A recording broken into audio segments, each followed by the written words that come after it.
എല്ലാവർക്കും നമസ്കാരം. മഴക്കാലമാണ്.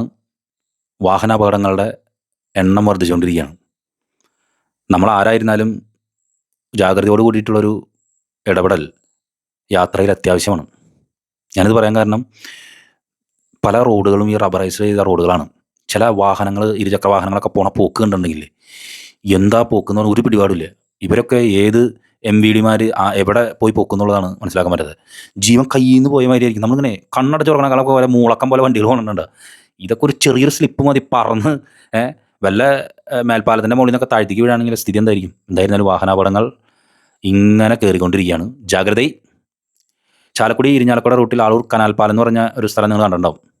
നിരവധി അപകടങ്ങൾ നടക്കുന്ന ഒരു സ്ഥലമാണ് അവിടെ. അവിടെ ജൂൺ 30 ചൊവ്വാഴ്ച ഒരു 2 മണിയോടുകൂടി നമ്മുടെ സിനിമാ നടൻ ടൊവിനോ തോമസ് ഉണ്ടല്ലോ, ആ ടൊവിനോ തോമസിൻ്റെ പിതാവ് തോമസ് തോമസ് വക്കീൽ, അദ്ദേഹം ലീഗൽ അഡ്വൈസറാണ്. അദ്ദേഹത്തിൻ്റെ ഭാര്യ ഷീല തോമസും പിന്നെ അവരുടെ 2 ബന്ധുക്കളും കൂടി ഉണ്ടായിരുന്നു, 2 റിലേറ്റീവ്സും കൂടി ഉണ്ടായിരുന്നു എന്നാണ് അറിയാൻ സാധിച്ചത്. ഈ വാഹനം ആളൂർ കനാൽപ്പാലം ആ വഴി കൂടെ പോകായിരുന്നു. പെട്ടെന്ന് ഫ്രണ്ടിലുള്ള ഒരു വണ്ടി ചെറുതായിട്ടൊന്ന് ചവിട്ടി. ഈ വണ്ടി ചെന്ന് ഇടിച്ച് അതിനുശേഷം ഇലക്ട്രിക് പോസ്റ്റിലേക്ക് വന്ന് ഇടുകയായിരുന്നു. ഗുരുതരമായ പരിക്കുകൾ ആരുമില്ല. രണ്ടുപേരെയും ചാലക്കുടി സെൻറ്റ് ജെയിംസ് ആശുപത്രിയിൽ പ്രവേശിപ്പിച്ചു. തുടർന്ന് പ്രാഥമികമായിട്ടുള്ള ചില ശുശ്രൂഷകൾ നൽകിയതിന് ശേഷം അവരോട് നിന്നും പോന്നു എന്നാണ് അറിയാൻ സാധിച്ചിട്ടുള്ളത്.